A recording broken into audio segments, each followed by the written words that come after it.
Friday Night Live with Cat Carter.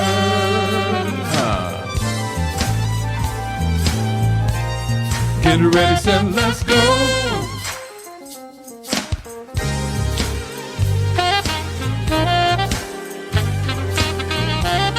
Come on. It's Friday night. It's Friday Night Live. It's Friday night. It's Friday night with Cat Carter. It's Friday night. Hey. It's Friday night. It's Friday night. Yeah. It's Friday night with Cat Carter. It's Friday night. It's Friday Night Live. It's Friday night. It's Friday night with Cat. Hey, welcome to Friday Night Live. I am your host, Kat Carter. How is everybody doing this evening? OMG. If y'all are here tonight, y'all are in for some great, rich, informative information. I have Dr. Ojiako. She's here. Oh my goodness. And I'm just so honored and excited to have her on the show. So let me tell you a little bit about the show, and I'm going to bring her right on in, and we're going to get this ball rolling. So Friday Night Live is a positive platform where we come to inform, innovate, and inspire. Yes. All right. And then I want to let you all know that we are now on LinkedIn. We are streaming live on LinkedIn actually today. So we are now on Facebook, YouTube, Twitch, and LinkedIn. Oh my goodness. We're just moving right along, aren't we, Cheryl? Wow. Yes. All right. So let me tell you a little bit about Dr. Ojiako, and then I'm going to bring her on. Dr. Ojiako is the founder of Gibraltar Medical, which is a 501c3 nonprofit organization and creator of the popular free health care app, Melanin Medical Specialties, which is available on Apple and Google. So the goal of this app is to have a comprehensive list of Black healthcare professionals in the nations and connect the mentees to mentors. She has worked with Advocate Health for the past 19 years in the area of hospice and palliative medicine. Please welcome to Friday Night Live, Dr. Ojiako. I'm just so excited. I don't even know what to do. Oh my goodness. How are you, Dr. Ojiako? Oh my goodness. Thank you so much. Thank you. Thank you. I know you're busy. Thank you so much for coming and hanging out with us. I'm just so excited about our topic tonight and what we're going to be discussing. So, what are we going to be talking about tonight, Dr. Ojiako? Hey, Catherine. I am so excited for real being on your platform tonight. That's amazing. So, we are going to be talking about all things STEM. Why STEM? And listen, it's not the traditional why STEM question answer. We are going to go all out there and Yeah. just make a case for why we need us in the field of STEM. Yes. Yes, yes, yes. All Yes. right. So I'm gonna sit back and let you go ahead and tell us a little bit about it. I want to remind the viewers, if you have any questions, feel free to put them in the comments, and Dr. Ojiako will try to get as many of them as we can. All right. Yeah. Okay. So um, let's see. You gotta get the PowerPoint up. Let's see. Okay. So before we get started, and just a shout out to everyone who's watching right now. If you have family, if you have children, students who are kind of thinking of STEM, this right here is the place to be. So pull up Yes. your phones, let them know, send them a text. Come on, come join Friday Night Live with Kat. Okay? Okay, Yes. go. All right. While Dr. Ojiako's getting that together, let me see. Tina Wilson's on here. Earl St. Gerald's on here. Let's see. Portland Nisi Ward is on here. Karani is on here. Oh, I got to tell y'all about Karan. I got to tell y'all about Karan. I'm going to tell y'all a little bit when we have a little break. Amy Worth. Hey, Amy. Walter Williams is here. Let's see. Mom is here. Shirley NBC. I wonder what NO stands for. They said, go, Dr. Ojiako. I wonder who that is. Well, yeah. Okay. All right. All So right. let's go ahead and get started. We've taken a few minutes, but let's go to the next page. We're talking about STEM, all things STEM today. And let's go back over 50 years ago. Martin Luther King Jr. said, of all the forms of inequality, injustice in healthcare is the most shocking and inhumane. And guess what? Over 50 years later, we're still having that conversation in the greatest nation in the world, United States of America. Next slide. I'm a physician with Advocate Health. October is going to make it 20 years. And guess what? Every time I walk into a room and the patient looks like me in terms of, racial tones, I see them just almost relax, like, oh, okay. The conversation is deeper, there's that bonding. And at the end of the visit, many times, 9 out of 10, they will say to me, they'll have a question: do you have a clinic outside here where I can see you? And then the other thing is, if they don't have their children, they're depending on where I see my patients. I'll hear them say, man, I wish my children could meet you. Or if they have their children there, the conversation goes off on a different tangent where we talk about, things they're thinking about pursuing and letting them know that it's all out there available for them. Next. So in 2018, what was one of the things that made me decide to go on this journey to founding my own nonprofit organization? In 2018, I had a license that I had to renew. And, I chose a location to renew that license. And right off the bat, they said everyone in this renewal cycle is all going to be physicians. So I knew that walking in. I go in there, there are about 30 of us. And one thing you're going to find out, remember, we're talking about why STEM, is the higher you go, the less people that look like us that you see. So when I walked in there was nothing unusual. I was the only person, fine. So it was broken up into a theory, where we talk about things, conversations, and then a practical part of it. So we did the conversations and then we had to go to do the practical, and it was broken up into about 3 groups. And in each group, there might have been 10 people. So I'm in my group, smack in the middle of everyone.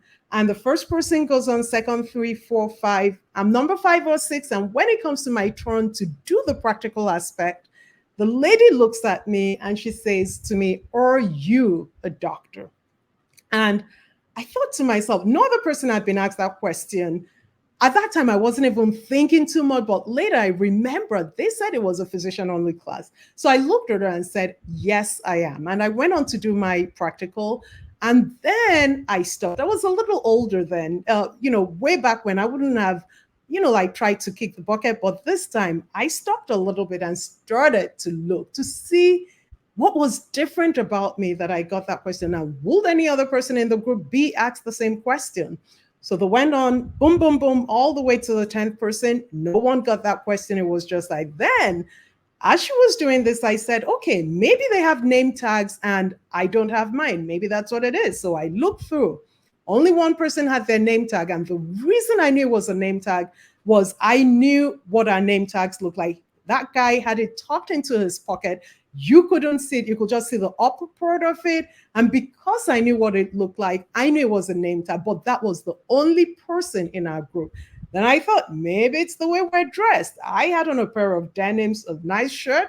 I looked around. Some people, looked like they had rolled out of bed, and nothing wrong with that. It was a Saturday. It was, a course you were doing in your off time.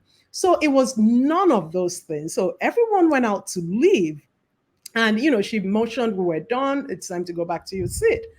I stayed there and she looked at me with a question in her eyes, like, people are leaving. Why are you still standing here? And I asked her, I said, why did you ask me that question? And I saw her, kind of change a little bit, flush.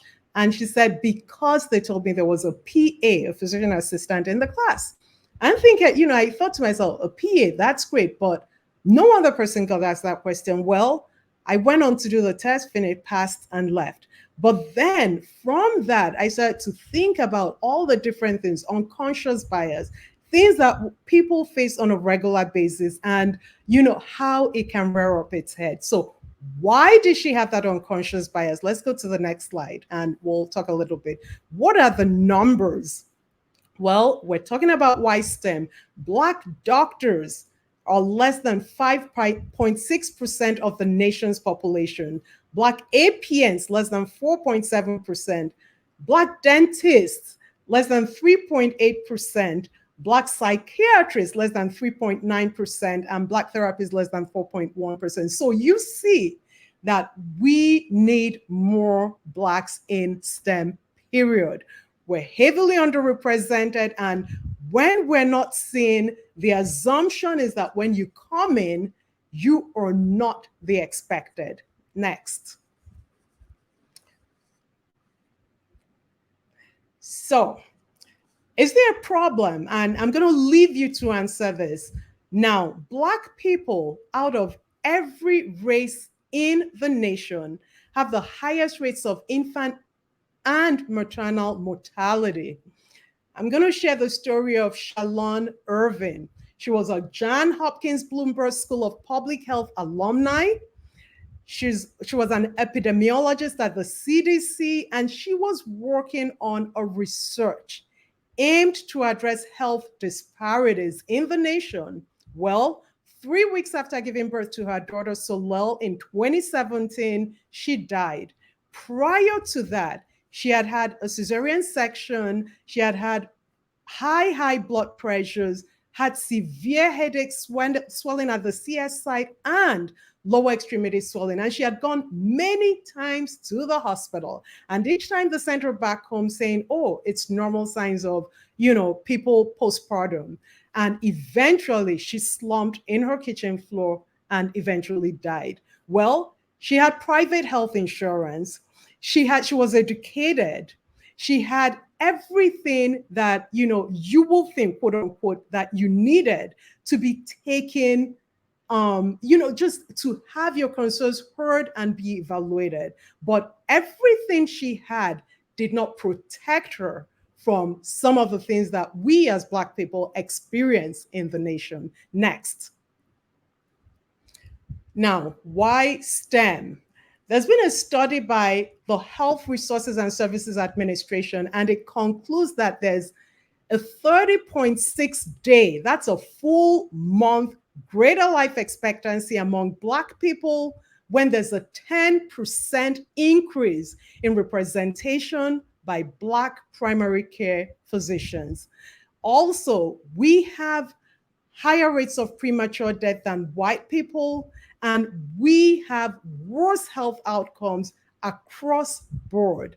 And Black men in particular have the lowest life expectancy of any demographic group, living on average 4.5 fewer years than a Caucasian male. So if you think that there's someone in your family, in your community, around your neighborhood that is interested in STEM, and you're wondering, should they not? How do I encourage that person?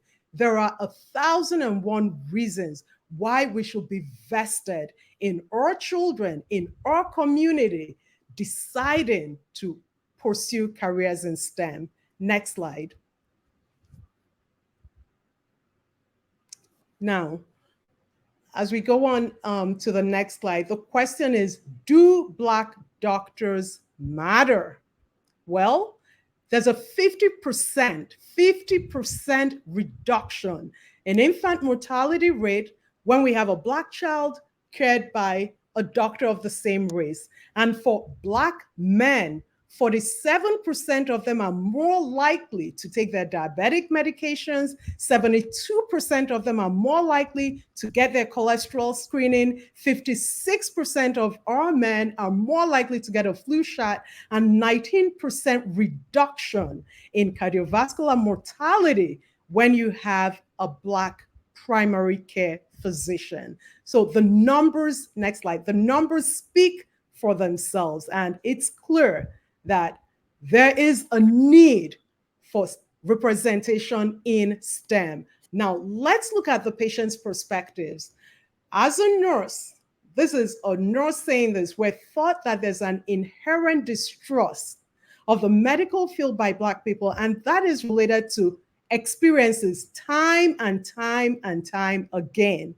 A lot of us on this platform, I'm sure we've heard of the Tuskegee experiment, where Black patients who had syphilis went in thinking they were being treated for syphilis, but they were being given placebos, not treated, and being watched to see the effect of severe syphilis. And, this wasn't found out until way, way later. What about Henrietta Lacks, the woman whose stem cells were used, reproduced, and she did not know about it? She went in for a routine procedure, not routine, but she went in for a health procedure, left, and her stem cells were harvested and used. So there is a reason why, time and time again, Black people really are defensive and questioning the system. Next slide.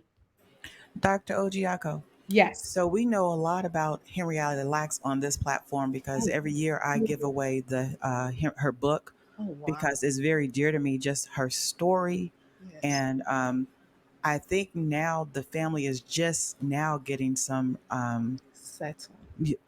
just now, and that was like she died in like it says 1951, but Correct. for the doctors just to take her cells, but they were very unique cells. Remember, they were like multiplying that it wouldn't Yeah. die under, Yeah. and it was just something. But for them to take the cells, and she Idea. got no kind of compensation for it, and so I think the family now is kind of getting compensation. So when I saw this on your slide, I said, "Oh yeah, we know about the HeLa cells. We know about them." Yes. That's awesome. That's awesome. And, some of the patient's perspectives, there are patients that come in. This patient is talking about lupus and, sometimes just saying to her healthcare providers, I am in pain.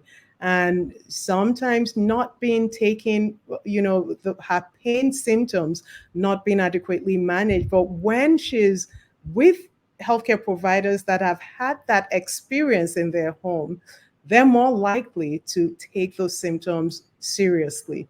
And then what about healthcare professionals themselves? Talking about some of the things that the witness from the care perspective and from going in as a patient. So, STEM is a conversation that we should be having, next slide, actively, and really wondering what can we do differently to increase the numbers. So let's go into the meat of it. What is STEM? We all know it. It's science, technology, engineering, and mathematics. Next slide. I wish I could do this myself. I'm sorry. So what how do would you feel if you walked in and you had your healthcare providers and you saw representation amongst your race? It just makes you feel a certain kind of way, like, okay, here we go. There's that trust factor. You're on board with that treatment. You're listening. They're listening. You're having conversations where you both hear each other. And I'm not saying it doesn't happen with every other race, but when there's something about seeing you that just makes you lean in a little more and relax into that conversation. Next. Why does STEM matter? There's endless possibilities in STEM, from career options to, leadership, to so many things next like that you can do in the world of STEM. And we're going to go through examples of careers in STEM. Far too often when we talk about STEM, we're thinking healthcare, we're thinking engineering, but that next slide, there's so much more that we can do. Some of it, and the reason I have this slide here is you aspire to what you see. It matters that we know what's out there, because when we don't, it's not even in your radar. You're not thinking about it. So, what about those children of ours that are artists, that love art? There's art therapy. There is art therapy. It's STEM. What about children that love animals? Well, vet, it's all STEM. How many parents talk about walking into their home and their children are right on their video games? Like you can't get them off it. Well, consider designing video games.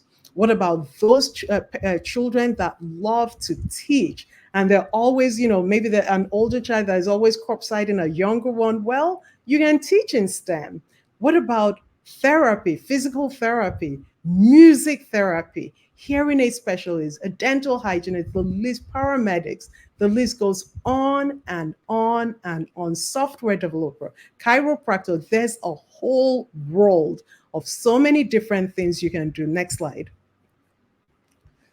Now, some of the things that we learn in STEM and every other career choice out there is there's critical thinking because you have to have a logical thought process. So STEM will help you with critical thinking. Well, what about when you have to do those experiments? Teamwork. You learn how to collaborate with your team members. And you have to, sometimes you got to break down those projects. It teaches you time management. And next slide. And as we talk about, jobs in STEM, we just came out through a pandemic and we all know what happened in healthcare. Jobs all over the place, people being offered X number of dollars to come out and fill in those positions. And now let's go to our history. And there's a reason we're talking about history in STEM. Does your history matter? I'm asking. What do you guys think? What do you guys think? Put it in the comments. Does your history matter? Yeah. Just want to. I think it does. You think it does, Cheryl? Yes, ma'am, I do. I really, really, really do. Let's Yep. see. Yep. Karani says, yes, of Okay. course it Yeah. does. Thank Deborah you. Pitts, Absolutely. absolutely. Mama Shirley, absolutely. yes, Cheryl, yes. Exclamation point. Yeah. Mm-hmm. I Mm-hmm. just They know where listening. you They fit listening. in. Well, I know that's right. So, our history, I mean, it's everything. It matters. Next slide. And so, when I put the slide in here, so I want you guys go in the comment section. Who is the founder of Tesla? Who is the founder of Microsoft? Who is the founder of Apple? And I want you guys like real speedy. Who are the founders? And I know that we all know the answer to that question, right? Mhm, Yes, we do. mhm. Next slide. So I'm going to ask you another question. Who performed the first successful open heart surgery in this nation? We're talking about STEM.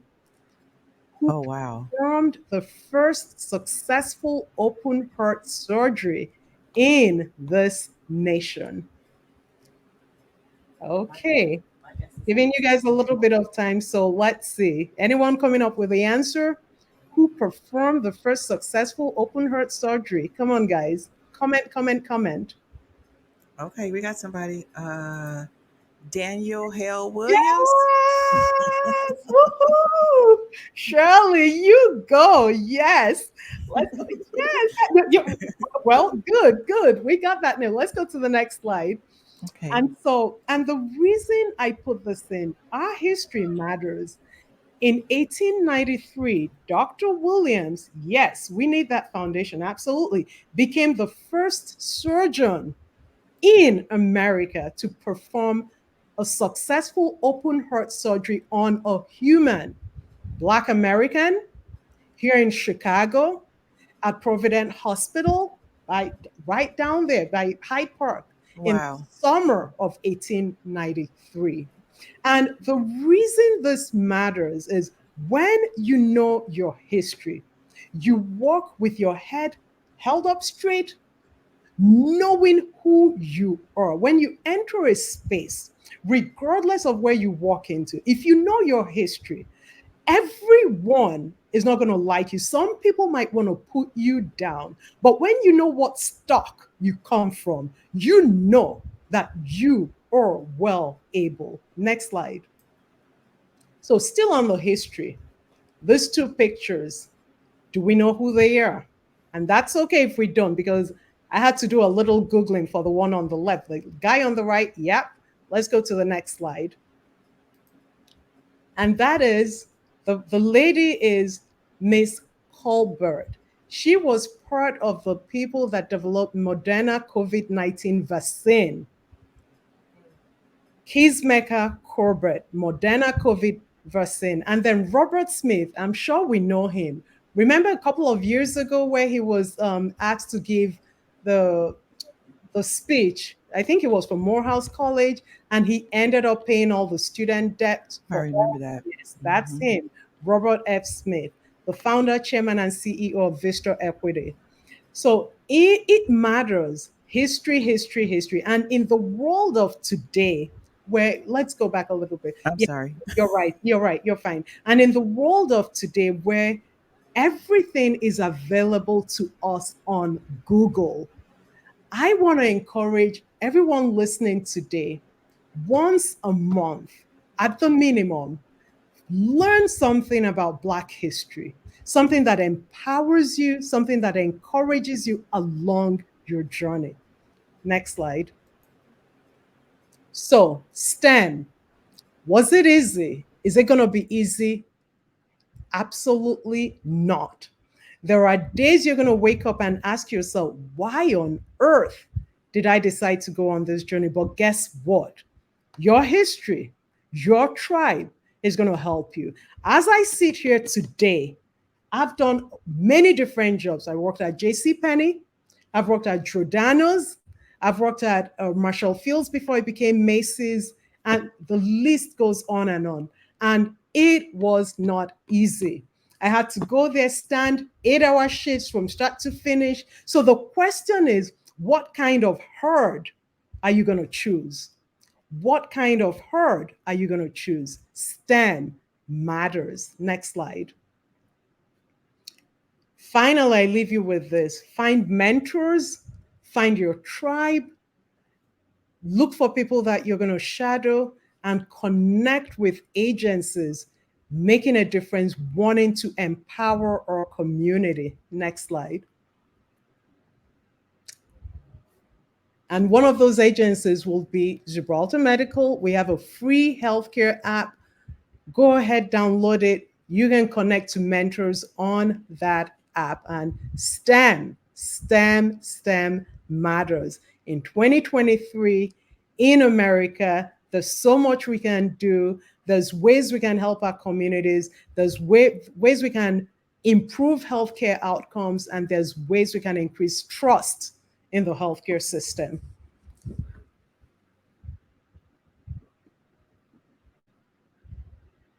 Is that the last slide, Dr. Ojiako? It is. We have one more slide, but that's it. Okay. Yeah. You all can take your cell phones if you have them and get the bar on there if you want to. I'm gonna leave it up there They for a little. open up the camera, they can scan that QR code. The QR code. Yeah. Donna O'Neill Elder Dalton says, "Thank you for encouraging us to embrace our history." Yes. Oh, yes.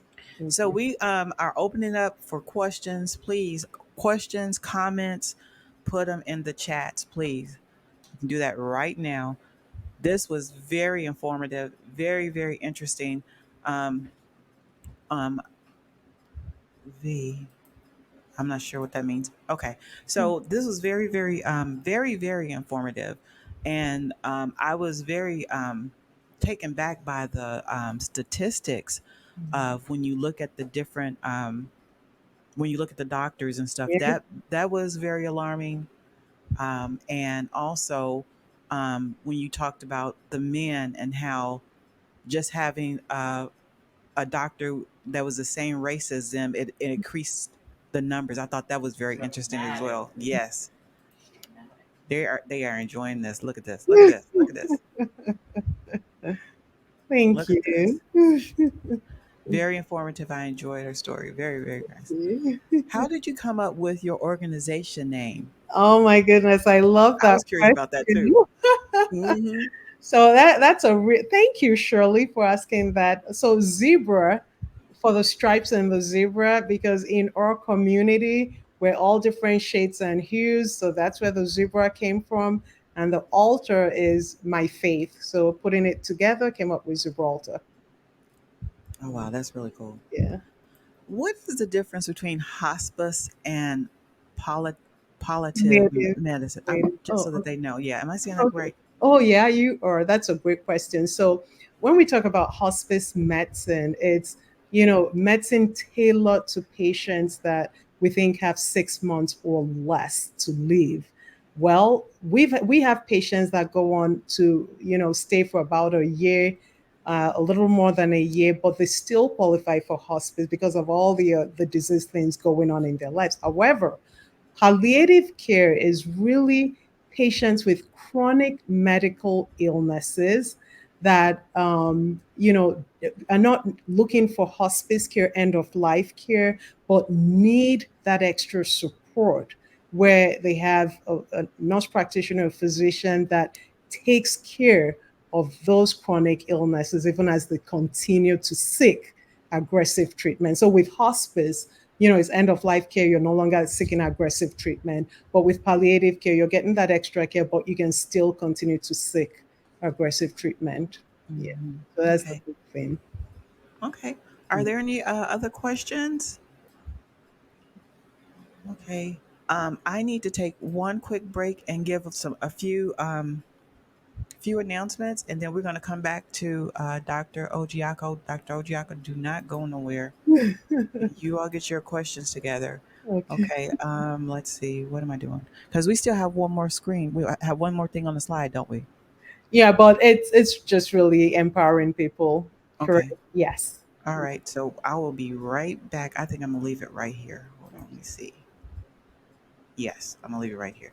Okay. So I want to let you all know that my other media director who is over there on Twitch, this is her birthday weekend. So we want to say happy birthday to Karan. So y'all make sure you all put that in the chat. All right. And then this discussion is part of a survey. Remember, we started doing the research last week with Dr. Battle. This week is Dr. Ojiako. And so please, Cheryl's going to pin Yeah. the survey in the comments. Please take the survey. It's an anonymous survey. You don't put your name, you don't put nothing. It takes probably maybe 3 minutes. But this is part of a study that I'm doing just to see how public health podcasts and discussions, how that affects you. Are you learning? Does the information that you're getting from this podcast, is it making you think about or wanting you to do better in your health and other areas of your life? So please, if you would, please take that survey. All right. Okay, let me go back to Dr. Ojiako. All Hmm. right, let me see what's on here. Okay. Uh, let's see. I gotta go down, Dr. Ojiako. Let's Yeah. see. Oh, So everybody's wishing Karan happy birthday. What'd you say, Dr. Ojiako? I just wanted to say, when we think about STEM, one of the things I would encourage parents to do is to start early. Let's start getting our children involved in activities in school. If there are things in the community, in the library that would encourage them towards that goal of taking courses in STEM, that's something we want to look into. And, Okay. just doing that a little at a time will help our children generate that interest and see that there are options to them in the field of STEM. So what is what is the appropriate age to start the children in, like, for STEM? Yeah, that's a great question, and I think part of because we have to look at our children and what their interest is in school. Mm-hmm. So if you have a child that is in going into middle school and Mm-hmm. you notice that they're doing well in their science related coursework, then Mm-hmm. that's a time to start exposing them even more to things. There's the AXO program, exposing them a little more to programs that will harness, their interests, their skills, and show them a world of STEM and all the possibilities there. So I would say middle school is a Okay. good age. Yeah. I think that I could have been a STEM baby. I don't think I started off in science, but definitely when I went to college, I was biology major, pre med, Okay. biological science. I was all in there doing all of that stuff. One thing I can say that it has been very rewarding. It has definitely increased my critical thinking. I'll tell you that. Just the problem solving and the research and everything, and I can see how it has helped me to be a better thinker about things. Just being able to critically think about those things in my discipline helps me in my regular life, just in regular things, because I kind of trained my brain, if that makes sense. Yeah. So, Yeah. yeah, yes. So, Definitely.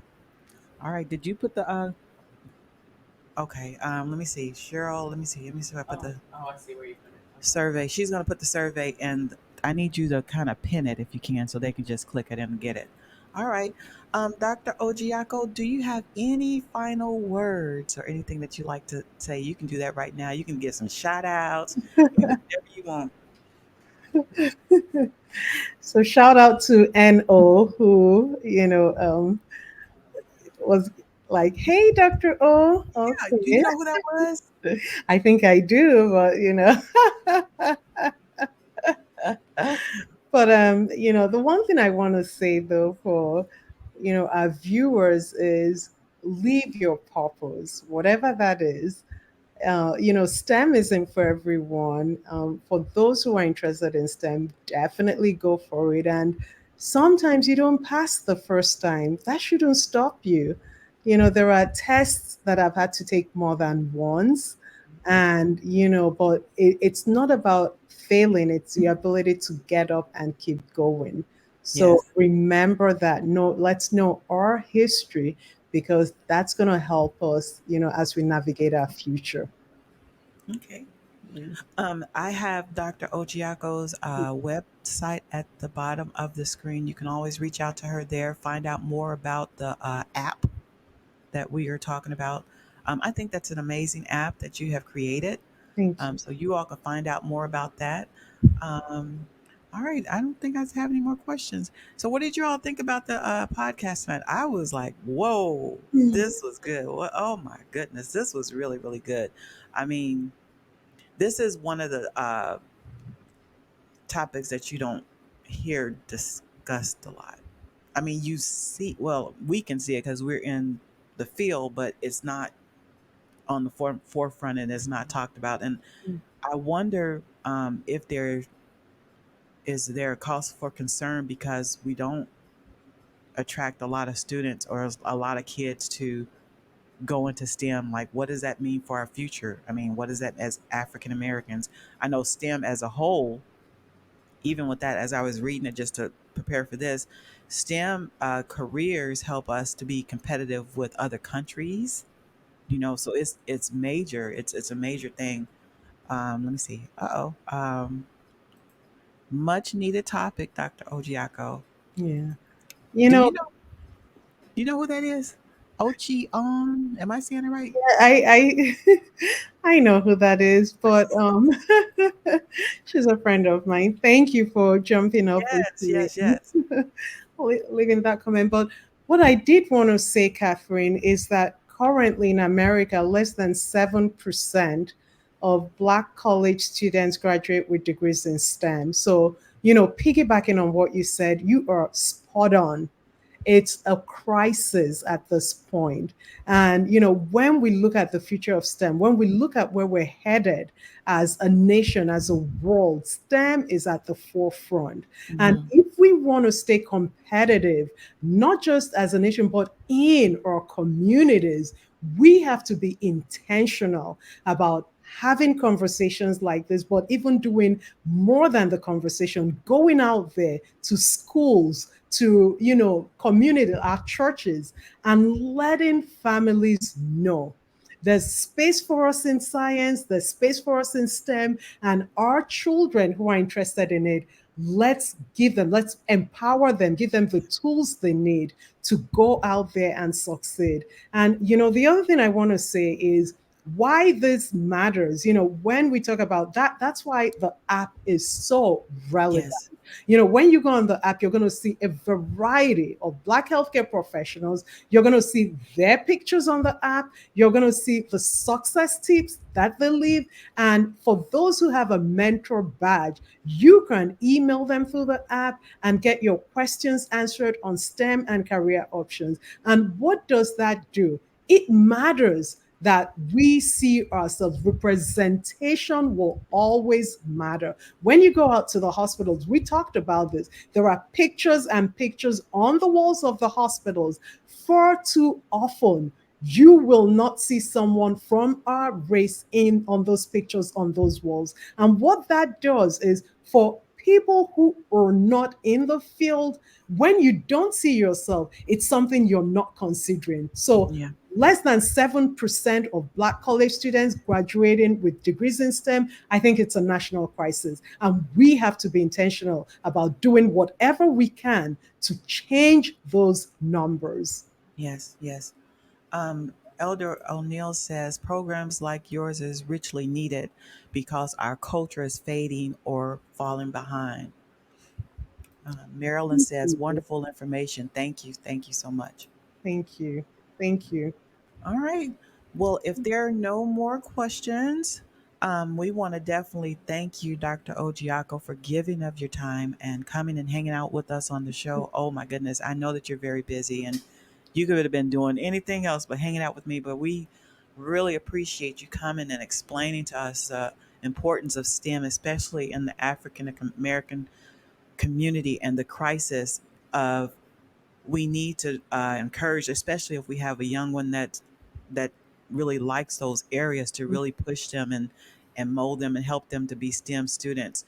Um, Thank you again for just your encouragement, telling us our history while it was important. Oh my goodness! And then even the little trivia, I had to think about it because I knew the face. I was like, I know who that is. So thank you for all of that. Because I mean, we just go from day to day, but I know. you see this stuff and it makes you start thinking the really important things. Mhm. Unc On says Gibraltar app has a lot of great information for STEM students. So Yeah. that's wonderful to know as well. All Thank right. So if that's it, you all say thank you so much to Dr. Ojiako. And when time permits, I would love to have you come back again, maybe when we do this again. This is just wonderful. I've never had a discussion come from this direction you. Yeah. in the health thing. And it's very, very important and it needs to be talked about. Oh, yeah. Thank you so much. Thank I you. want to give do I need to do your last slide? Do the No, last, that's fine. You can do it. You can do it. But it was more information for people who had questions about, what organizations they could log on to get support for people considering careers in STEM students. Yeah. okay. So All right. Everybody's saying thank you. Okay. So Dr. Ojiako, thank you again. Thank you so much. And we really appreciate you coming in and informing us the importance of STEM. thank you. Yes, yes, yes, yes, yes. All right. So you take care. Okay, take care, Kat. See All you. right. Talk Okay. later. Okay. Okay, bye bye.